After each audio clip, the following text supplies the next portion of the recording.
go-between or a middle person. Yeah, they have a narrative. Yeah, right. And Because I think I'll answer that. yeah, you're supporting me on your own. Yeah. And it's not my intention, but it feels sometimes that I'm supporting Andrew. I mean, yes, I'm supporting Andrew, but I'm supporting the leadership more than just the whole fact, trying to get us working this together as we go down the line. And I feel much differently is able to work with all sides. No, absolutely not. And he will. Okay, yep, no problem. Yeah, I was listening to him. I just felt like he insists that all sides are together on this. You see that? Can you see it? Let's see. Here's my thing. There we go. Okay, there. Yes, that's right. That's what I'm thinking. If you get somebody, if we get somebody that would be, I don't know, conservative or progressive, more progressive, we would definitely have no votes. I mean, we wouldn't be able to even bring them.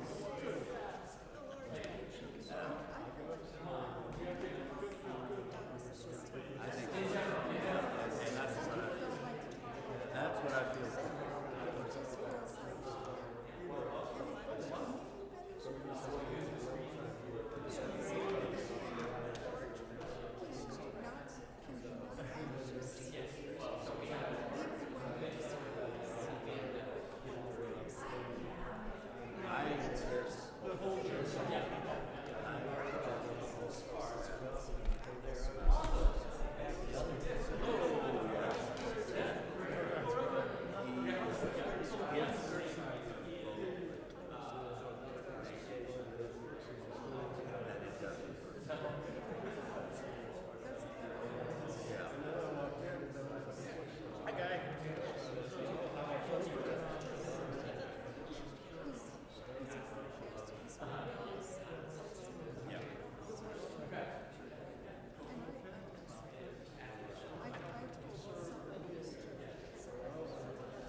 Go. The questions coming up are how could the leadership do that?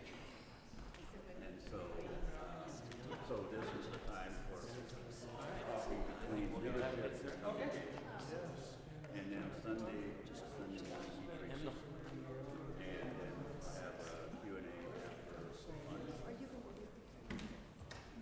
I'm not even sure I'm going to be there.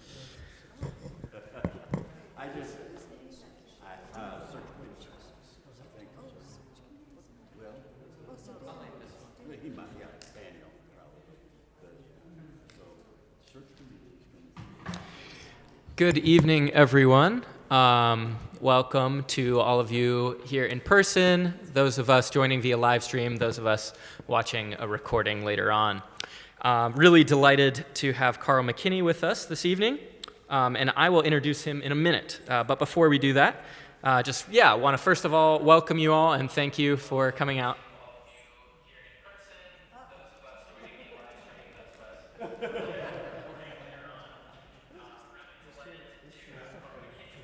It's good to know that the live stream is working, so we're very glad. And many, many thanks to Don Baumberger, who has been a real champ working with my inability to use technology. So let's stand and sing together number 390, In Christ There Is No East or West, number 390.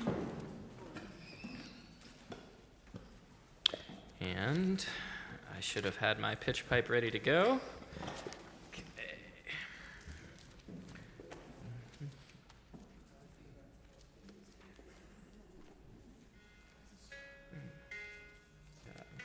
Sorry. In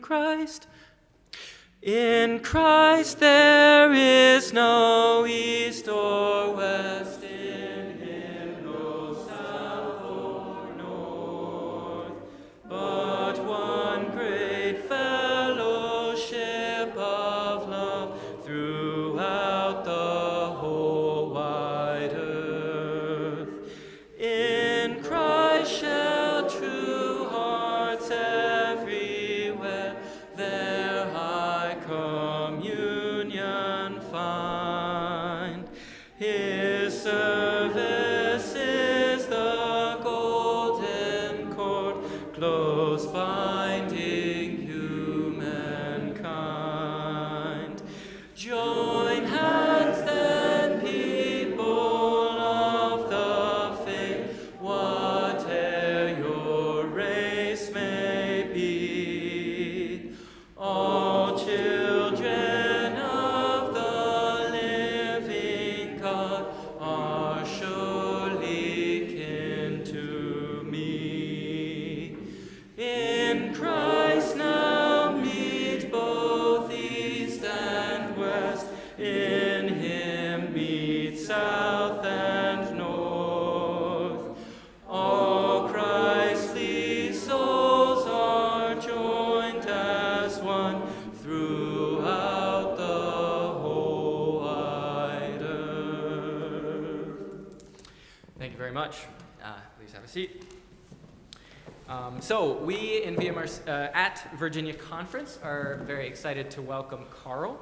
Karl McKinney is currently the Intercultural Leadership Minister for LMC, Family of Anabaptist Churches. He's also a church planter. He's a pastor and also previously pastored at Daniels Run Peace Church, where I'm now associate pastor, which is what led us to reconnect. And he's also a friend of our family since our days together in Pittsburgh at Pittsburgh Mennonite. We will have Karl present. There will be some interactive stuff, so please, if you need to come a little closer to see the screen, you're welcome to do that. After Karl presents for a little while, we will have a time for some questions, so please be prepared for that. I'll also note that we at Virginia Conference rely on donations from both individuals and churches to put on events like these and work towards our mission of equipping believers and churches for mission and service in the world. So if you're so inclined to donate, or you can donate online at virginiaconference.org/donate. You also can donate directly to our racial justice stuff if you're interested in that, and feel free to grab me afterwards as well. Without further ado, let's welcome Karl. Okay,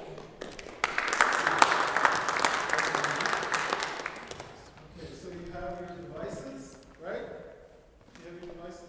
The only way we can do this tonight is if we have a device. So, what you're going to do, the easiest way is go to your browser and type in MENTI.com, right? MENTI.com. And then you see the eight digits there once you get to the website. It'll ask you for those 8 digits, 8109-5007. So let me make sure it works, since I'm saying it does.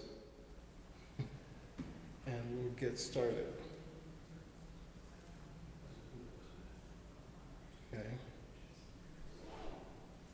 So you go there. What is the code? So it's 8109, right? 5007. and then hit join. Yep, there you go. You should be able to do that pretty easily. Okay. Are you in? You guys in? Okay. Okay, good. All right. Okay. So I've been asked to help you work through the question of, if I take the IDI, what's next?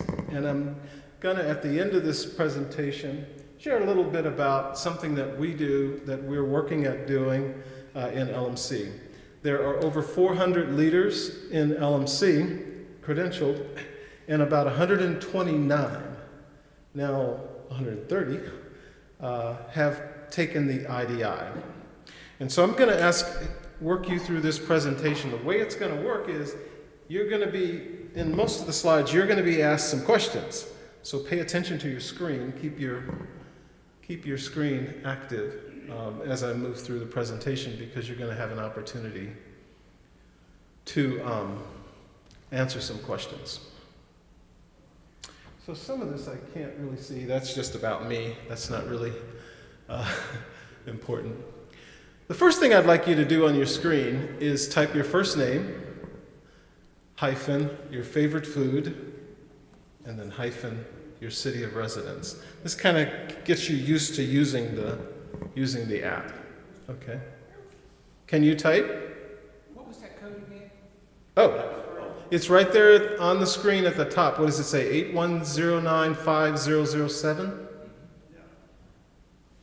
81095007. Okay. So how many of you successfully typed? Okay, good. Look, see, we're seeing, this is what you should expect. You're going to see your name, you're going to see your favorite food, you're going to see your city. Okay? So what's my name? Carl. Okay. What's my favorite food? Okay.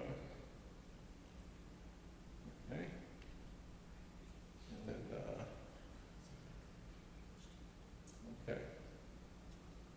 My city. There we go. So this is what you can expect. Not the same format, but when you enter your information in response to the questions, you'll see your information on the screen. And one thing I want you to be aware of, what you're typing, nobody knows unless they know your answers, right? Unless they've talked with you about it. There's a certain level of anonymity in participating in this, okay? All right. But after we're done with this, you're going to be able to get this presentation as a PDF. I'll send it to Caleb, and then Caleb will be able to send it to all of you guys if you want it. I'd like to do 4 things with you tonight. I want to introduce the Intercultural Development Inventory. Then we'll play a little bit of Jeopardy, and then I'll go right into some next steps you can take if you've taken the IDI, and then give you a description of what we're doing in LMC.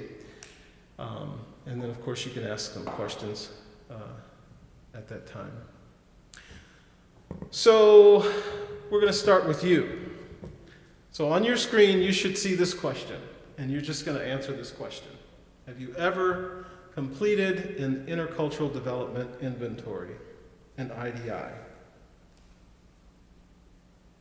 If you have, you say yes. If you haven't, you say no. If you started it but you didn't finish it, you click that one. Okay?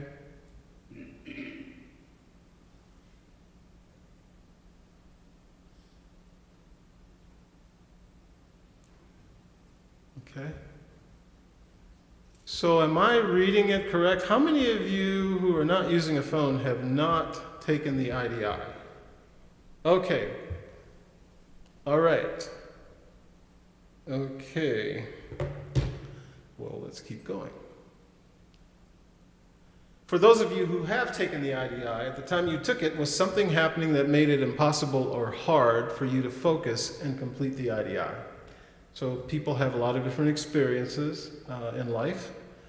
Sometimes your racial justice task force asks you to take an IDI, and it's not a good time for a lot of different reasons. And so you may start it and not finish it, or you may start it and finish it and you get the results and you're not able to concentrate on it because of what's going on in life. So that happens to people too. How do we know if people who are online have or have not?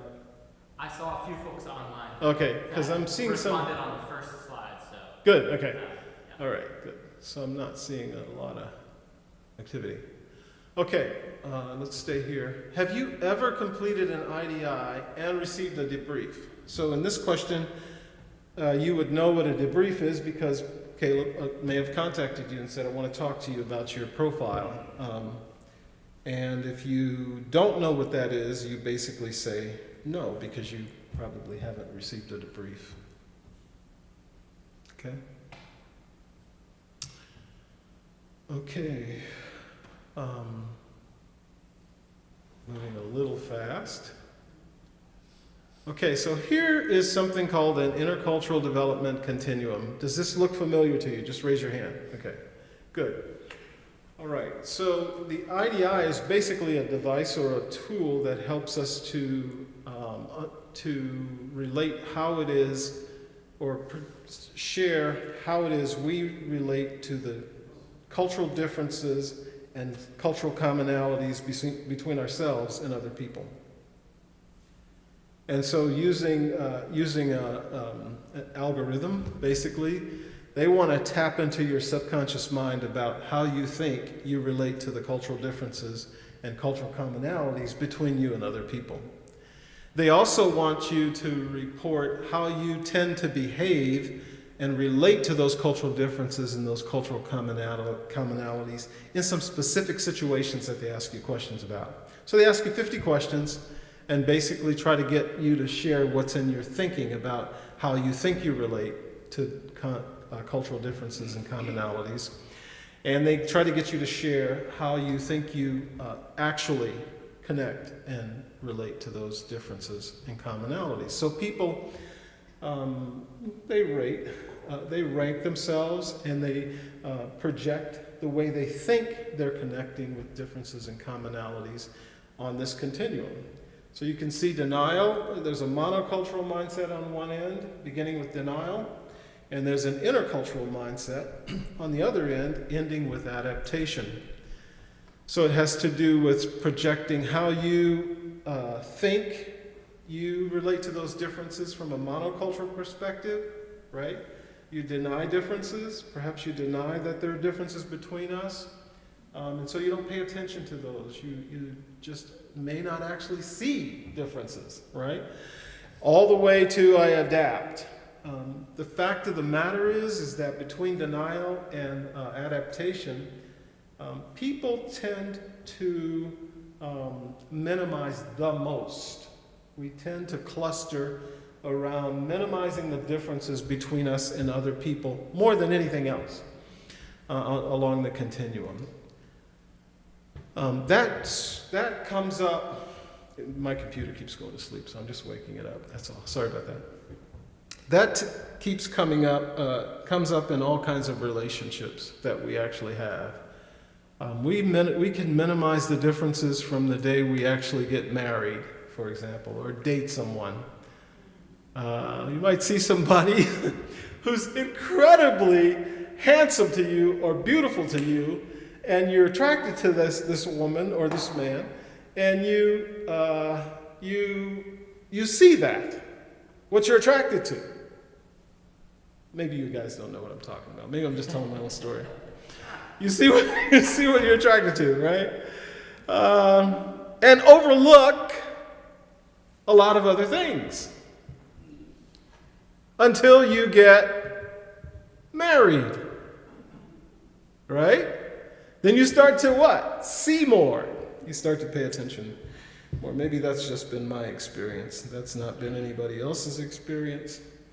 This is not unusual. It doesn't just happen in marriage, it happens when children come along. We project onto the children what we expect for the children, what we expect of the children, what we want from the children, not accepting them as the human beings that they are necessarily, but we have a dream for those children. And so we might miss the fact that they don't share that dream with you, right? We overlook those differences that they present to us because we're not looking for that. We're looking for something else. And so the reality of having to pay attention to how we think we relate to other people and the differences that they present is in front of us all the time, presenting itself as an opportunity. The question is, what are we doing as we encounter those differences? So the IDI is meant to help us. Oh, it keeps doing that. Okay, here we go. All right. The IDI is meant to help us. I'm going to ask you some questions in this Jeopardy section. You should see these on your phone now. And you will get to help illustrate a little bit of what we're talking about here. What is a way of living together on the land that other people can see with some parts that cannot be seen? Is it a culture? Is it cultural differences? Is it a dominant culture? So you select your one answer and submit it.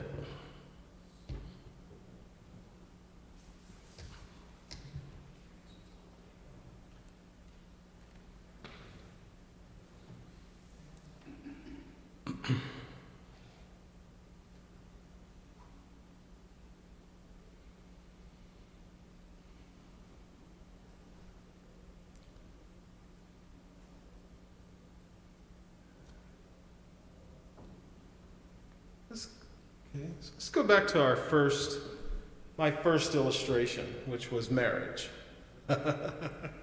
Right?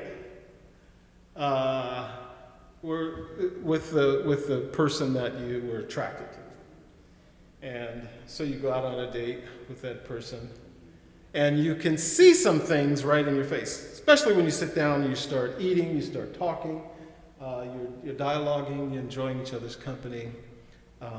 And the more you talk just in that one meal, the more comes out that you can, oh, I didn't notice this before. Oh, this is different. And you start to see more than what you saw that was just on the surface. And that's a culture. That's what you're looking at. You're looking at, when we look at each other's way of presenting ourselves, the more we look, the more we realize there are things that we can see about a person, there are things that we can't see about a person. And that has to do with the culture that they come from and, of course, the differences between their culture and our culture. Here's your second question.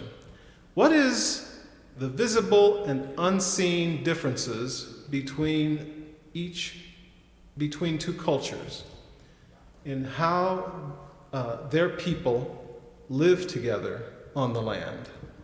And you can see the question on your screen. What is the visible and unseen differences between two cultures in how their people live together on the land?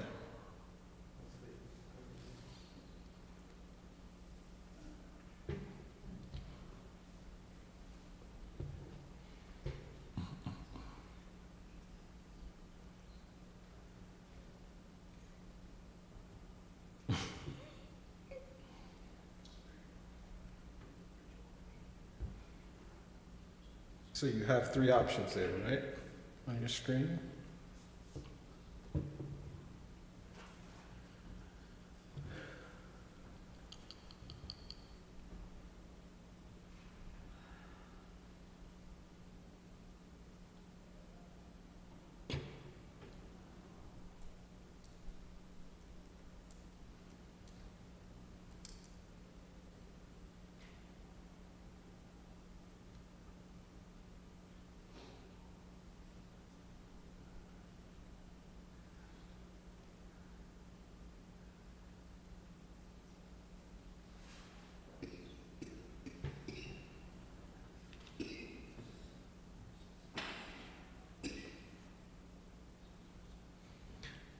the underlying question of this, the concept of cultural differences, has to do with what do you see and what do you perceive?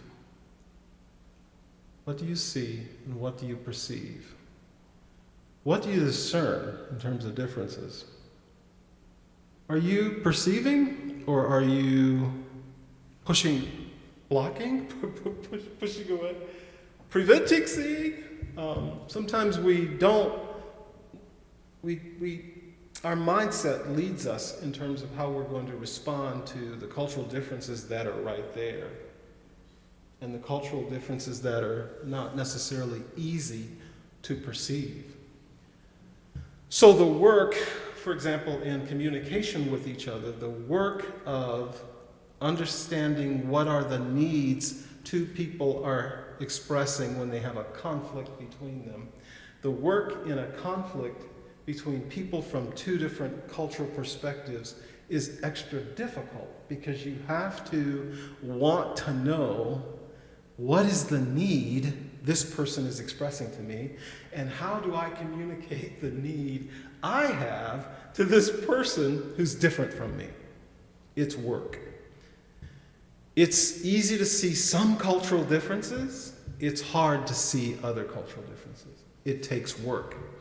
And so what we're talking about here is cultural differences. And I'm suggesting in this that the challenge after taking the IDI is to understand what your own cultural differences are, particularly for those of us who minimize differences, right? We're minimizing. We just want to get along. We don't have a need to understand the cultural differences of the other. We just want people to behave the way we would like them to behave, or we don't really care. We don't really need to know why this person is so different from us, because that's not something that is of a particular concern to us. The work, though, if you want to connect with people who are culturally different, requires you to perceive, and then to want to know, and then to lean in and to engage in order to see the differences and why they're there and how they're so different from who I am. Let's go to the next question. What is similarities between two different cultures that can be visible and that can be unseen? Similarities between two different cultures that can be visible and that can be unseen. What's the key word there? Similarities between two different cultures that can be visible and that can be unseen.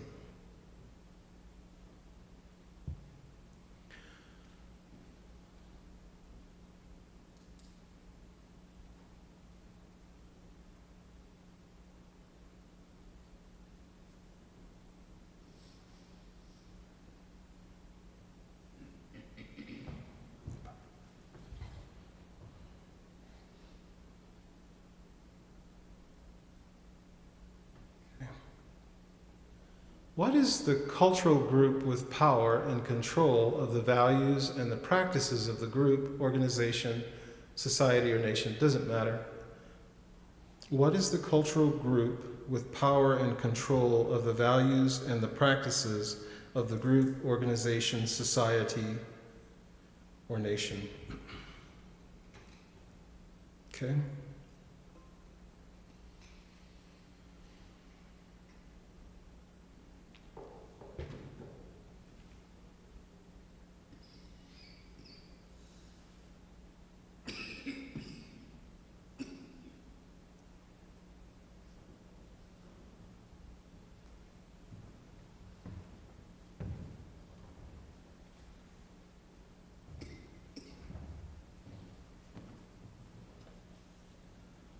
Okay, and what is the cultural group with almost no power and no control over the values and the practices of the group, organization, society, or nation?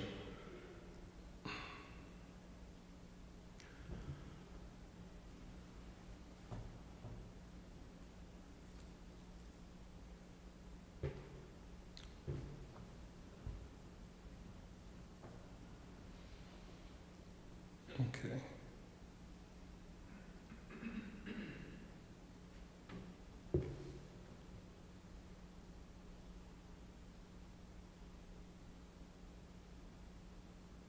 Okay.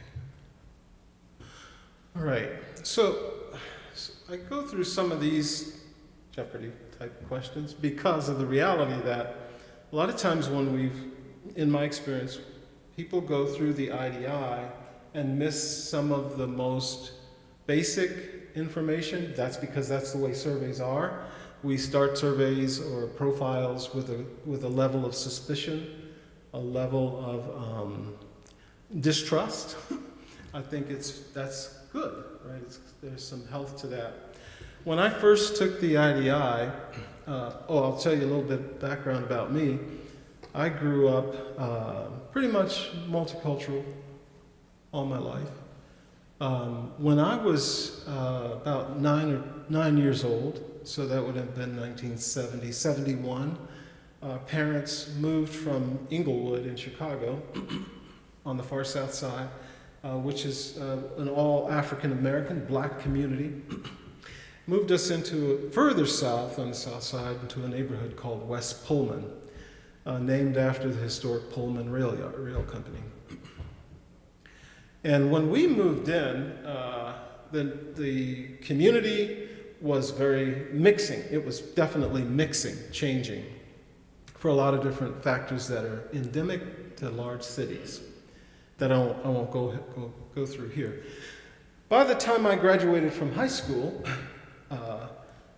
in another part of Chicago, I had lived in a multicultural world most of my life at that point. And from then on, basically multicultural. So when I first took the IDI, I took it with a lot of confidence that, I'm the kind of person who accepts and adapts to differences. That just was my mindset. Nothing was further from the truth, because what was happening for me is what happens for a lot of us. We need resources to help us reflect on what we're actually doing in relationships with people who are culturally different from us. Like I said, whether that's a girlfriend or whether that's your children, you need help to illuminate the way you think you relate to people and the way you actually relate to people. And so the IDI is a helpful resource, and yet I find that for most of us, we have similar experiences, particularly if we've served in ministry or mission. Like if we've served in ministry or mission, we've invested ourselves, we've given ourselves, we relate to a lot of difference constantly. People coming from all kinds of different perspectives, from different lifestyles than what we live. Difference is baked in to what it means to be in ministry. A lot of times people think that the IDI is all about just dealing with race or just dealing with sexuality in particular, from where I come from. But difference knows no bounds. Difference is not restricted to the things that we tend to be focusing on.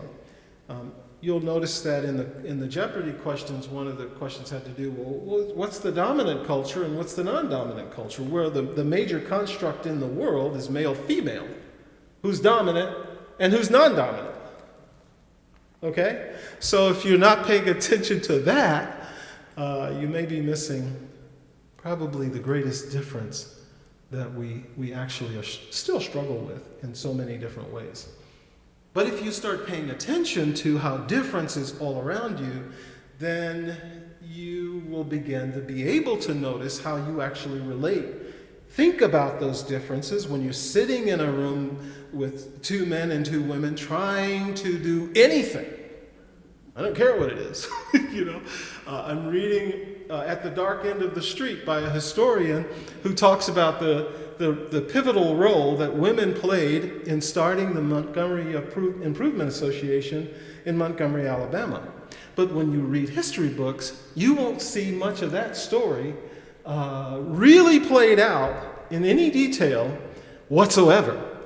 You would think that the guys in the story were the ones who did everything,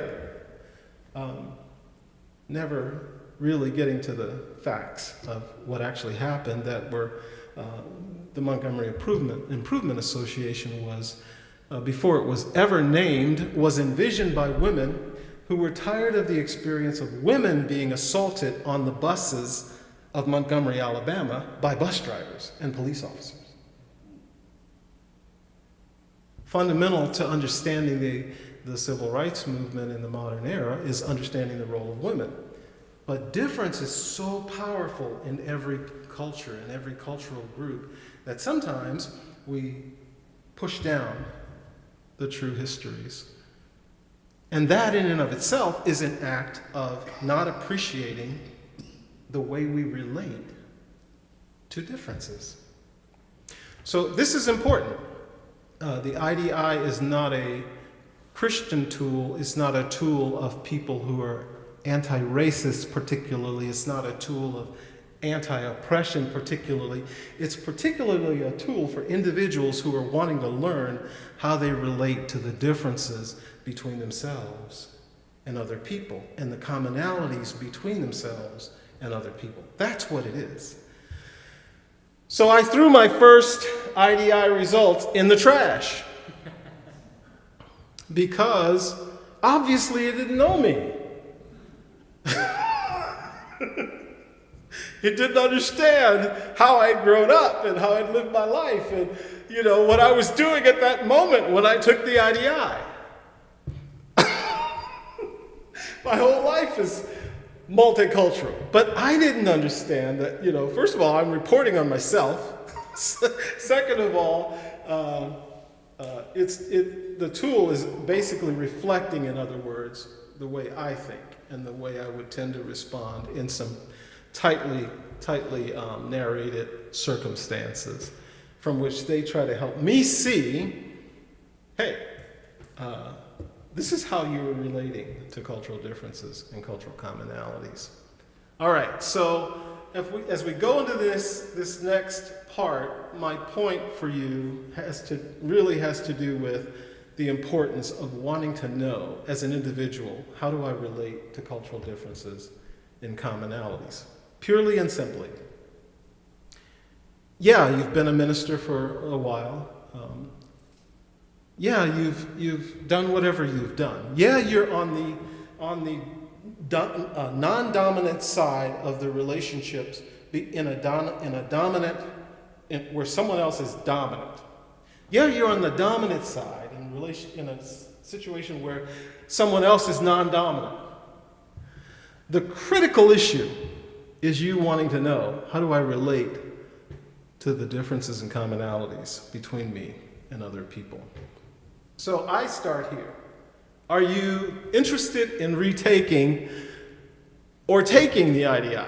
And I start with retaking because maybe like me, you threw your profile in the trash. Or like a leader with a doctor in psychology said to me the other day, I look at these tools with great deal of skepticism. He hadn't thrown it in the trash, at least like I did. I said that, I look at this tool with great deal of skepticism, and I threw it in the trash. But then the next thing out of his mouth was, well, it's not a Christian tool.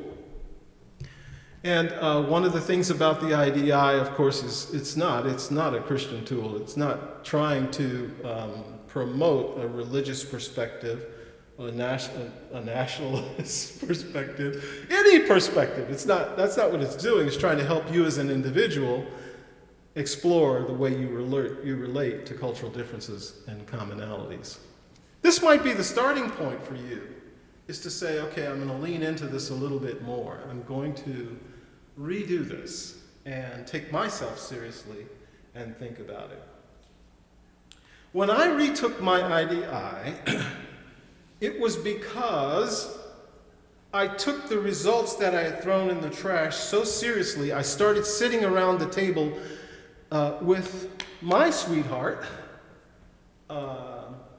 and listening to the way I was responding to her after all those years of marriage.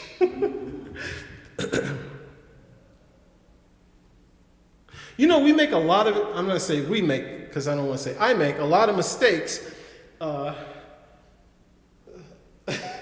just not paying attention to the way I listen, and to the way I hear, and to the way I respond.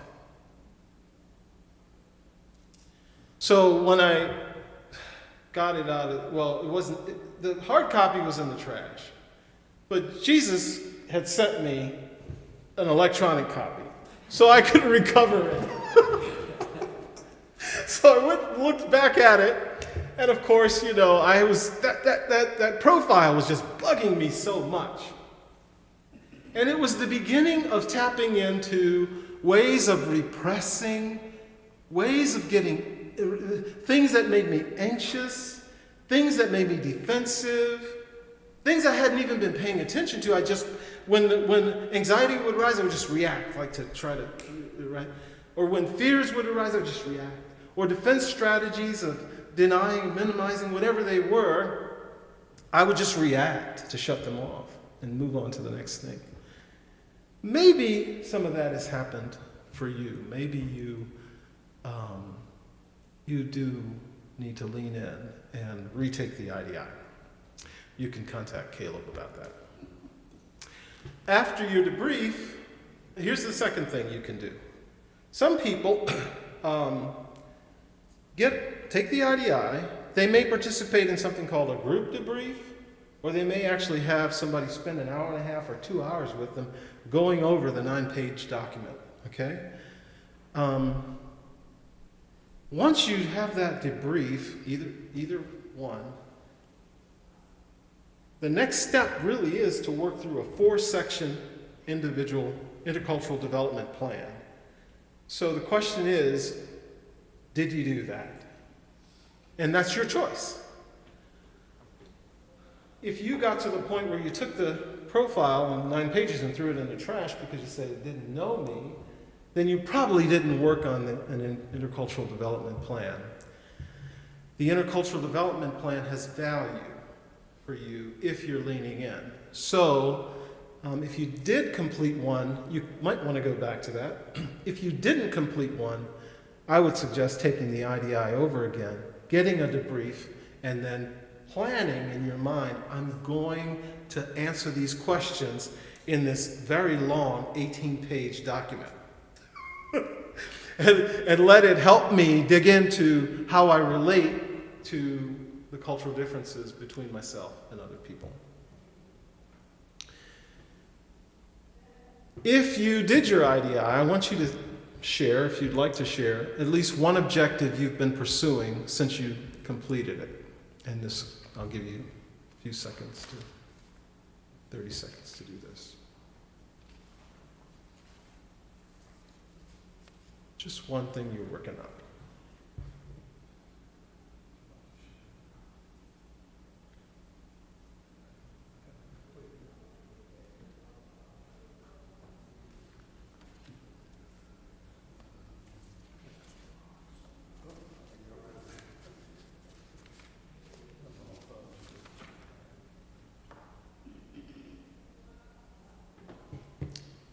There's some actions going on.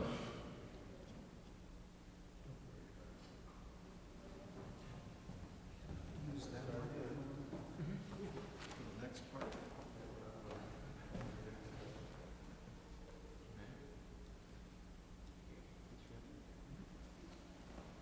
All right. Okay, yeah, so that's good. Okay.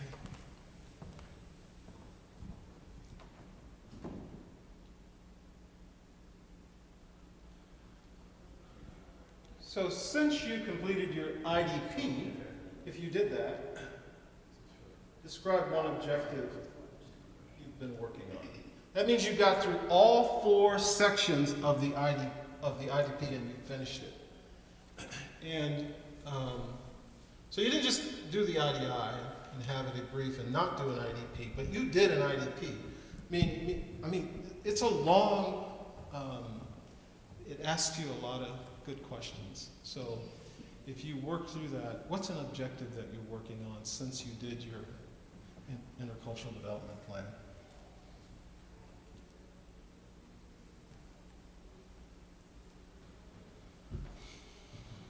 And maybe some of your answers are from, you've already answered them in the previous slide, I don't know.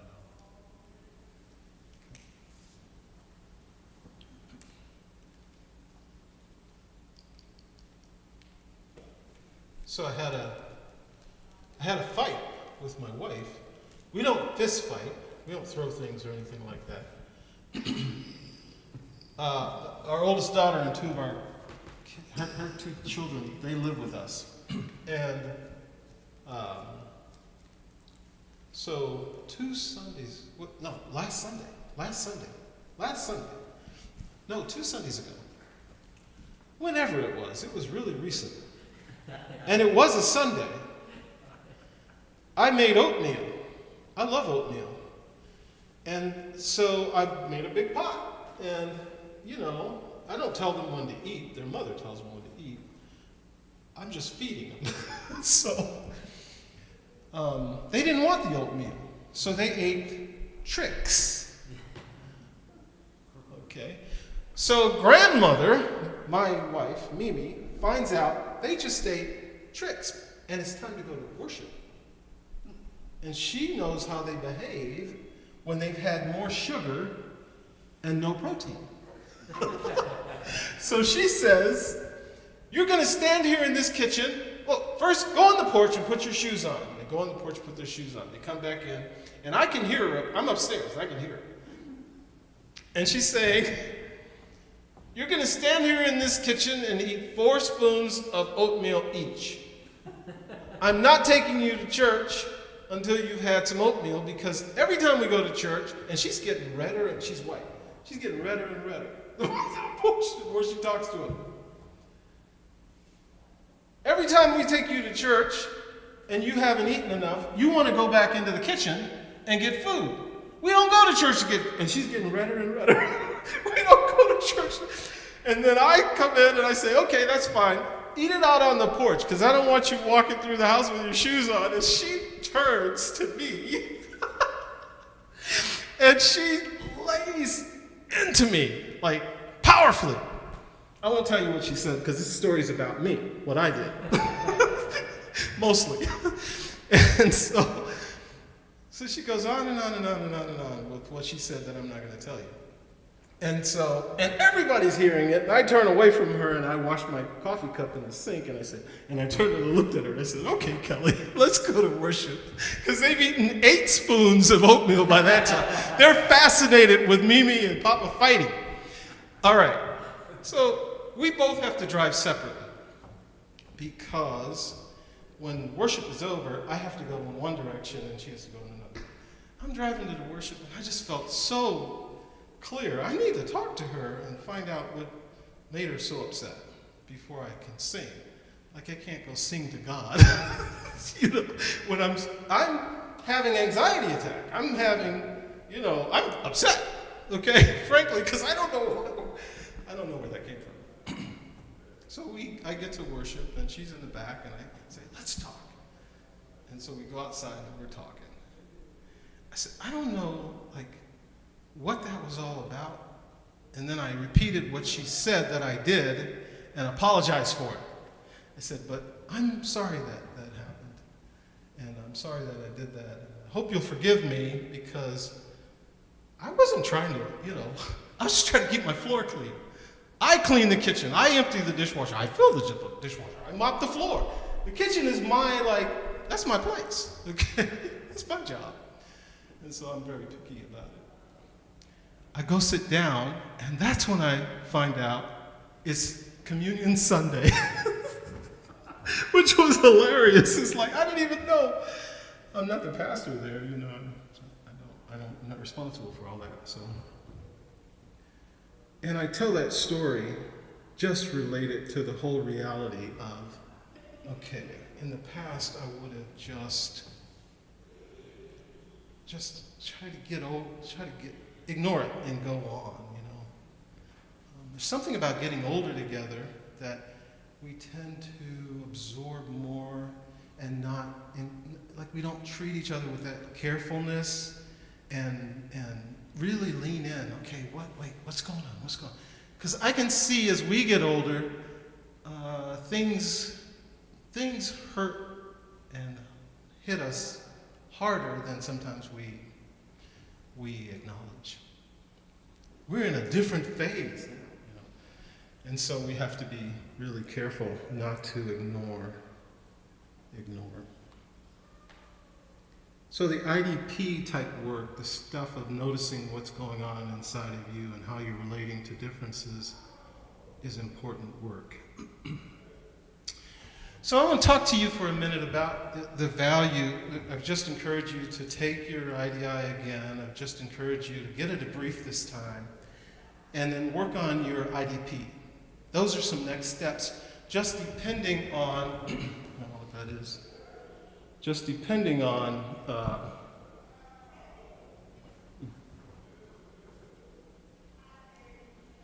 what is that? Notes quit. That's okay. I don't need notes. Okay. Just depending on where you are, okay? You may need to do that. But even so, the Intercultural Development Plan has deeper value. It helps us to name activities we're going to do. Learning happens more deeply when we reflect on and discuss with others. You know, the Intercultural Development Plan actually helps you to plan some activities that will end up connecting you, depending on where you are in the continuum, connect you with people who are different from yourself. Connect you, if you're in minimization, with your own story. So digging in and knowing your own story, better than, oh, I know that my family immigrated here, if you're white and they settled this land here and they've been farming here for 200 years. That's not really your whole story. And so digging in and knowing your story is critically important. If you're in minimization and you really don't care about the cultural differences between you and other people, that not caring has to be encountered. It has to be addressed. It has to be engaged more than you think. And so the IDP helps you to dig into where you are on that continuum and to move forward in terms of some learning opportunities. So here's an invitation. A couple of people, maybe you want to talk a little bit about something that happened to you as you dug into your IDP. Does anybody want an opportunity to share? I can take my grant. Sure. Yeah.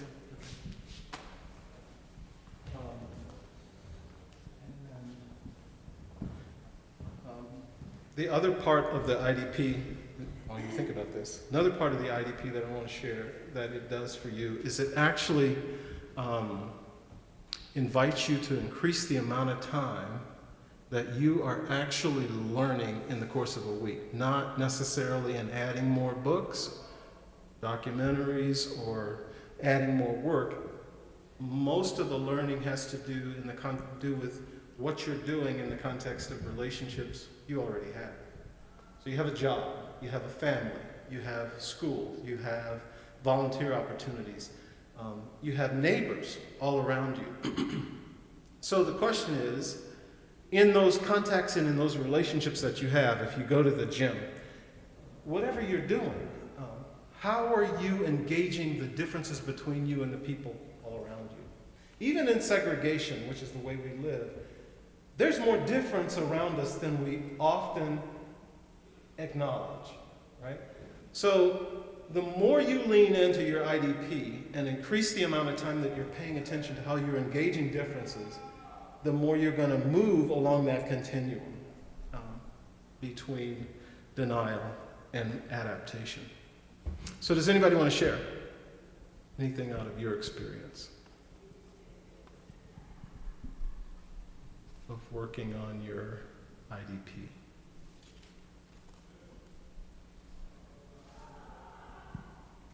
I'll share one piece that stood out to me the first time I did the IDI and the IDP was to kind of just, I'm a big reader in it kind of, there was a question that asked, are you reading books from folks outside your own culture? Right. And I realized much less than I expected, Okay. actually. Out of 10 books, at least 9/10 of them were written by straight white men. Mm-hmm. And that was just, I could never have said that off the top of my head before. So even that has kind of pushed me to diversify how I'm engaging with the thought of serious thinkers in the way of books. And so that's been a real joy for me now over the past few years to try and change that. Right. Yeah.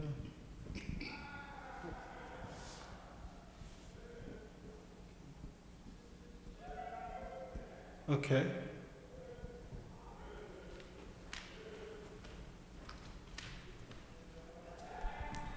I think for me, it's been mostly the reading of memoirs. Memoirs To of hear- other memoirs, people? to read a wide variety of memoirs from very different points of view to help not only hear people's different experiences, but how they explain how they came to have those differences. Because many memoirs at least touch on people's childhood and how they dealt with it as adults, how they adapted their lives or how they came to face difficult things. So that for me has been a very helpful way of understanding differences between people. Right. In their own words. Right. Right.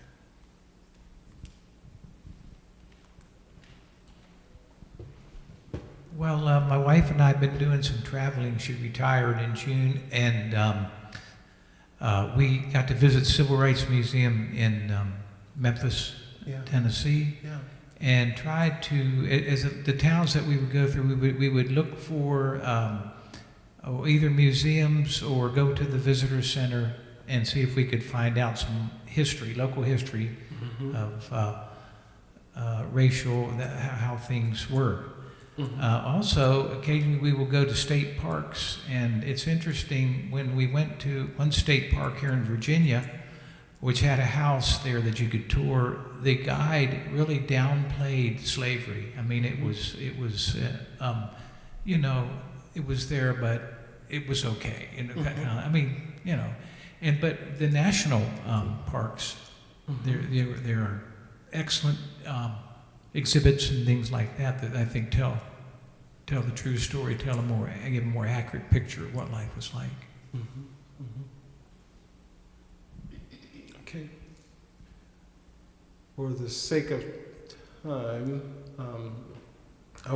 you'll be able to see this description of intercultural competence, but the activity that you're engaging in when you work through the IDI and what you're aiming to achieve is to work more and more towards accepting the cultural differences and adapting to building adaptation between you and people who are culturally different. So if you put that in the context of a marriage, you're working at building adaptation. In other words, I don't want to be married and everything is determined and governed by the wishes of one of us, right? Overpowering the other one, right?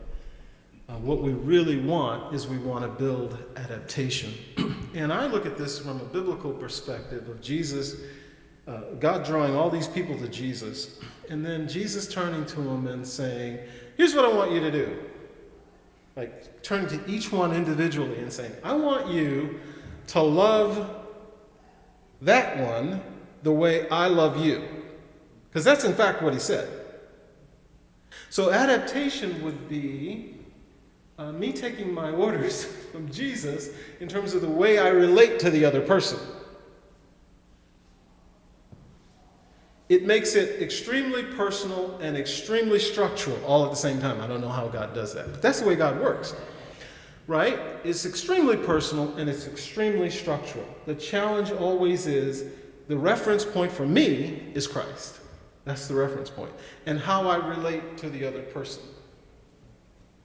Now, I could come up with all kinds of excuses why I don't want to do that, but that's another story. The issue is, am I learning to accept the differences between me and other people, or am I not? Am I learning to adapt to the cultural differences between me and other people, or am I not? Let me go back here, sorry. Okay. Because this reality of being stuck in a monocultural mindset will not change unless we actually work towards it. And so the things that I've actually recommended so far are pretty important for us being able to move towards acceptance and adaptation and an intercultural way of living together. IDI focuses upon accepting and adapting to differences and commonalities. And what I've invited you to do in here, you may want to do this, I don't know, you may not want to, is to describe the cultural differences between the people in your own household or family, which I always find this to be a really good exercise. So one of the differences, for example, between me and the people in my family now, I never expected our grandchildren to live with us, is that I love quiet in the evening, in particular. So that's a difference between us, because I think it's never evening in the mindset of a 7-year-old and a 5-year-old. So think about that.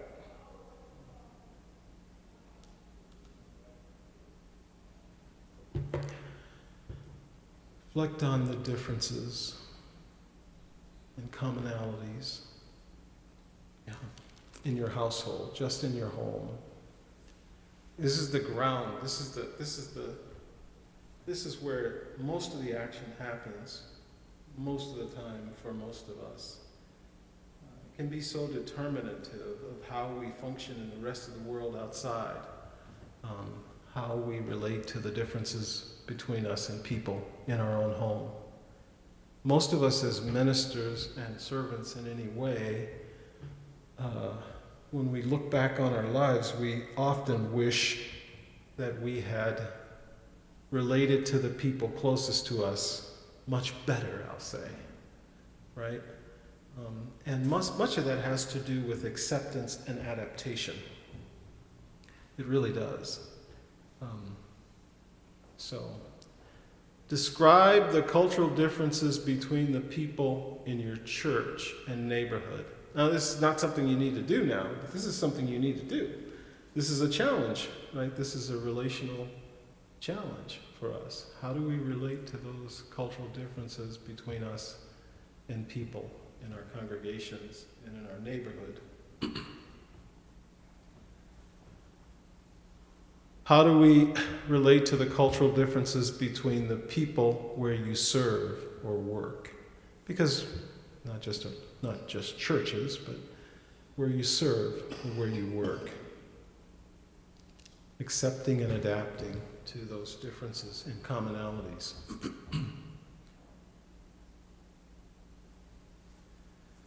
And again, I provide a definition of intercultural competence for us to really grapple with. The work of bridging the differences and changing our attitudes and our mindsets is lifelong work. It truly is lifelong work. And if we can work on it, we can actually improve the way we're relating to the differences between us and other people. But I alluded to this earlier, and this has more to do with the concern we have as followers of Christ. There are so many resources available to us as followers of Christ, particularly in the Spirit of the Lord, for relating to the differences and the commonalities between us. I think that when the way I started was the issue of the IDI not really knowing me, and not throwing it in the trash, that type of thing, has more to do with the fact that we don't see how to bridge our inabilities in relating to people's differences with us. We don't seem to know how to bridge those differences, and it's almost like a feeling of not knowing something at a time. If you're older, not knowing something at a time in your life when you feel like you should know how to do this. This shouldn't be so hard. And frankly, making it a priority to ask God to teach us what we're doing, not just to get past what we're actually doing, but to show us, how am I relating? How am I thinking of these people? And how am I relating to the differences between us? And how can I do better? How can I improve in the way I'm relating to the differences and commonalities between us? And what resources really do I have for doing a better job at this? It's a much more honest approach to where we are. It's not a game. It's not a competition.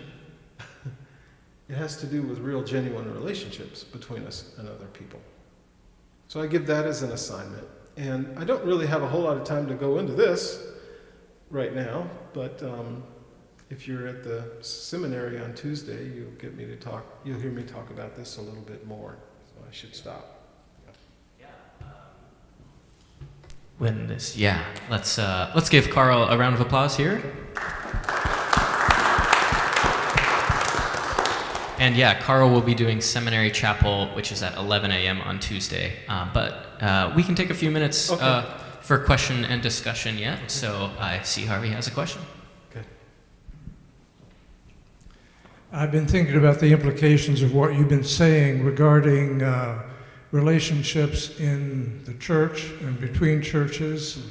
We have a number of congregations that are considering disaffiliating with Virginia Mennonite Conference, and interestingly, I think perhaps affiliating with LMC. It just seems like we're seeing constant examples of people who are choosing between being, I've been reading Civil War history, between being unionists or secessionists. And so often in our Mennonite communities, we have chosen the secession route and simply formed a separate kind of communion or community. Just wondered if you had some comments about that. I can tell my personal story. I'm surprised when people come. At LMC, we have these newly credentialed leaders orientations. So I'm not at the part of governance where I go out and talk to the different conferences of MCUSA that are talking with our bishops about joining LMC. But at the newly credentialed leaders orientations, I'm there. And so they're surprised when I open my mouth and talk about Intercultural Leadership Ministry, because I'm saying to them, hey, you need to learn how to relate and accept the differences between you and other people.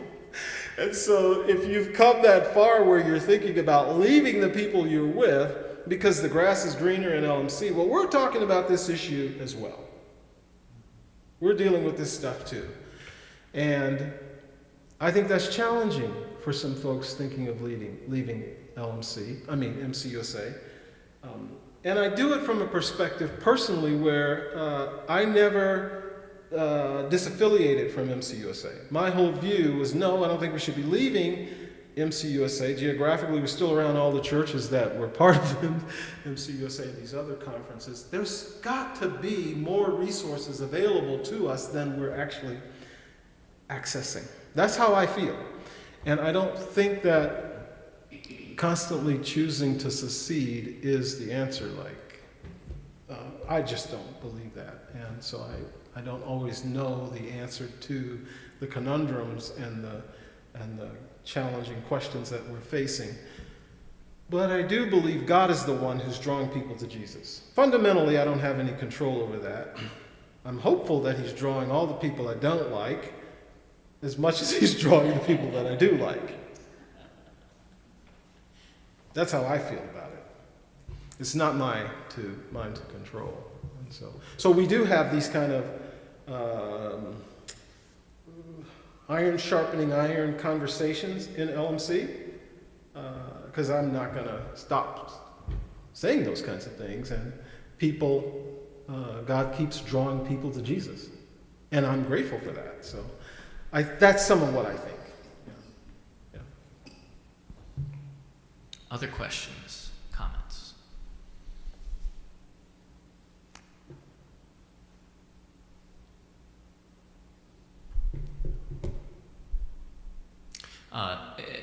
Would you share about what is the racial diversity of LMC like at the moment? And on top of that, have there been some difficult conversations between churches of different cultures? Sure.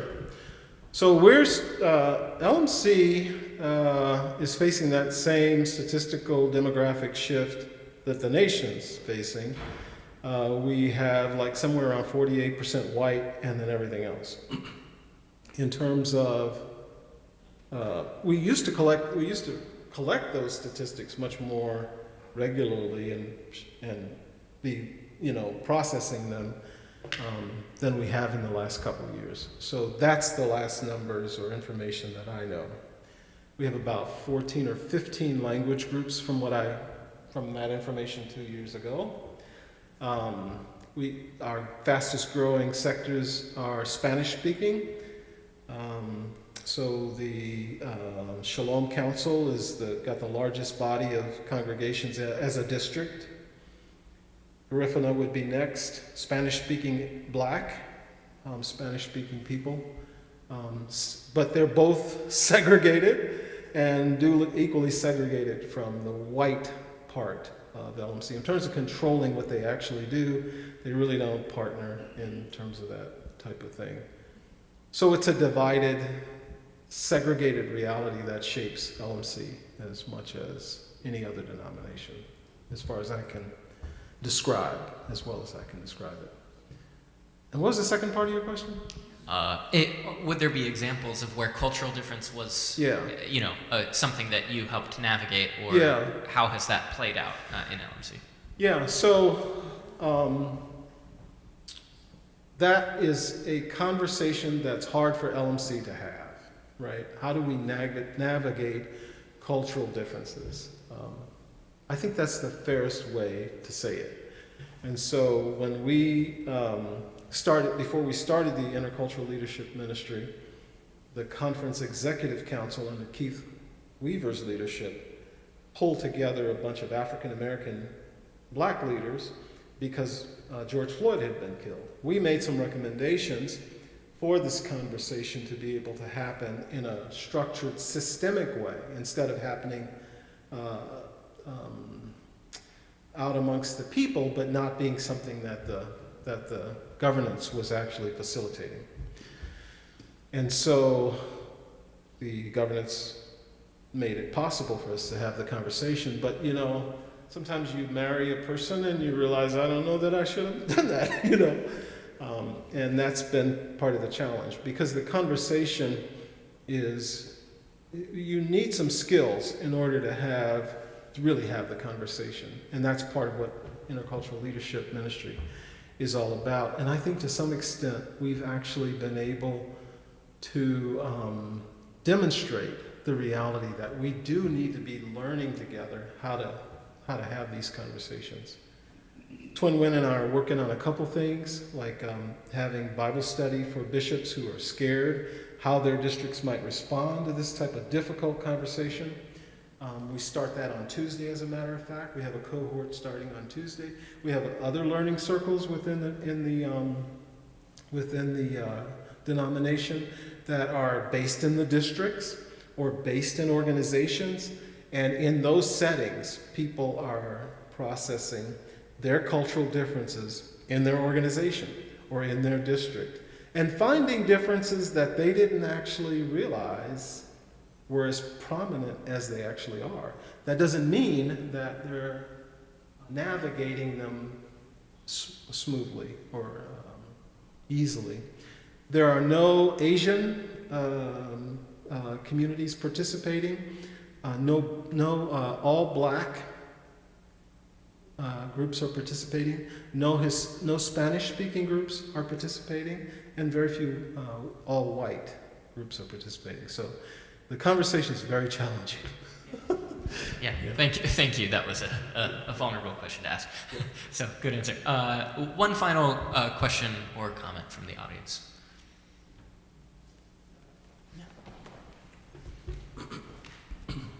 I appreciate you reflecting, sort of measuring individual and structural and group change. I think of groups that I've been a part of that sort of wrestle with individual reflections on intercultural competency and how do we as a group wrestle with that. And I think of like a 6-lane highway. Sometimes we just stay in our lane and we just cruise. And we're all going the same direction, but I'm in my lane, this person's in their lane. In terms of yourself and in terms of groups you've been a part of, whether LMC, MCUSA, other denominations, how have you seen tipping points occur for organizations where it's probably not good to be merging back and forth across 6 lanes all the time, but where do we find ways to abide together? You named, I think, like almost 1/3 of the leaders in LMC have worked with the IDI. Like, that's a substantial number. What are other patterns or postures that lead us to getting out of our lanes and just going 80 miles an hour in our own lanes? So for LMC, I'll start with, for LMC, trying to find another way to avoid having terminology and constructs like oppression, race, gender, right? Don't want to have those don't want to do learning around those concepts.